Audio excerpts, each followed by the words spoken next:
I heard Mike Babcock say in a press conference once, right? The meaning of hockey is to win a battle and make a play. We have to look at that and say, well, if at the very highest levels, at the very most competitive levels, what players have to do is win a battle in a small area and make a play, shouldn't we be teaching that at the youngest levels? Shouldn't we put our best players in that situation? Go watch Datsuk and Zetterberg.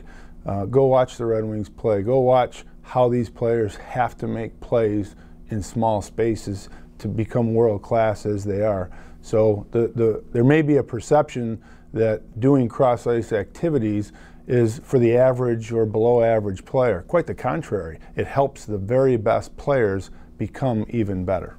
I'm such a proponent of small area games, the tight moves, the Patrick Kane toe drag moves, you know, the tight areas, Pavel Datsuk, the things that they can do. I mean, you watch Pavel after practice, and I don't know if he does it quite as much as he used to, but putting the pucks down and just handling, they weren't practicing within 100, 200 feet. They were within about 10 feet, enhancing their skills. But hockey is a game of anticipation and improvisation.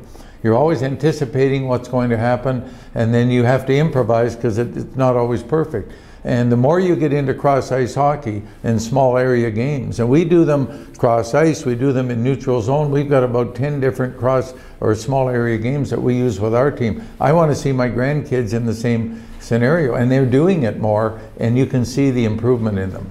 Both my daughters playing soccer. When they first started playing soccer, they weren't put on what would be considered an advanced field. It's a shrunk field with smaller nets, less players on the field. Well, the reason they're doing that, they want the kids to touch the ball more.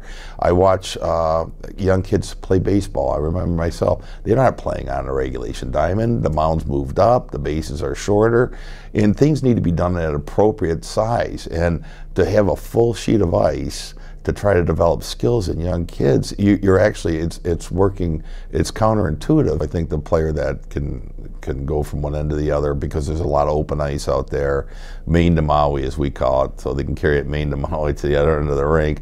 That's not going to be a skill that's transferable as you continue to move through hockey. It's just not going to be there. You watch the Red Wings, you watch any of the NHL teams, those players, they move the puck. You should have 40 players on the ice. At that level, have them in stations, have the but you need kids to touch the puck.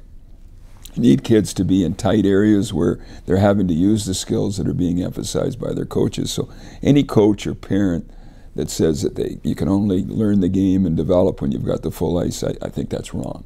You put a 8-year-old young kid out on the ice, you know, for 200 feet, and you want him to, you know, work on, you know, how to get the right attack angle, you know, heading into a goalie. Again, how many times is that going to happen over the course of an hour? Not very often, but you can put them in an area where you can get it 10 or 20 reps and actually learn it and overlearn it. And how many touches do you get during a game? You know, put the clock on a young man that's 7 years old and see how many times, because he's going to have to do that at some point at a real high speed with a real high proficiency, or he's not going to be able to go very far in the game. It's a pretty sophisticated, really, path of development that goes from age group to age group to age group. What gets the most attention is the cross-ice stuff, and yet I could tell you at Michigan State and at probably most every school in the country, we're doing cross-ice stuff with our players every week.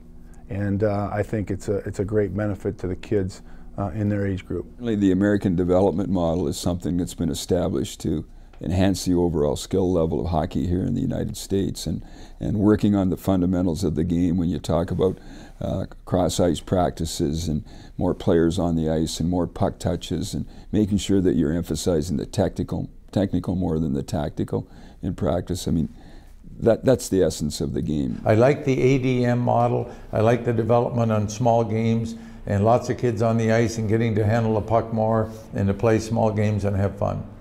I think one of the things that we battle is when parents watch cross-ice hockey, it's not what they're used to seeing. At times it's difficult to watch cross-ice hockey because it's hard to compare that to what they're used to seeing in an NHL game. But if you listen to the cross-ice game, if you listen to the cross-ice game and then compare it to what a high-level hockey game sounds like at college or at the NHL level, the sounds are the same. The sounds are about skates hitting the ice a lot, about passes being given and received, about players battling for the puck. We don't see the NHL having players all alone with the puck for 5, 6 seconds at the time with nobody around them. You see that in full ice mite games. We need to get away from that model of development and put kids in the model where players are around them, there's congestion, there's traffic, and then we have to train the players to be able to play in that area.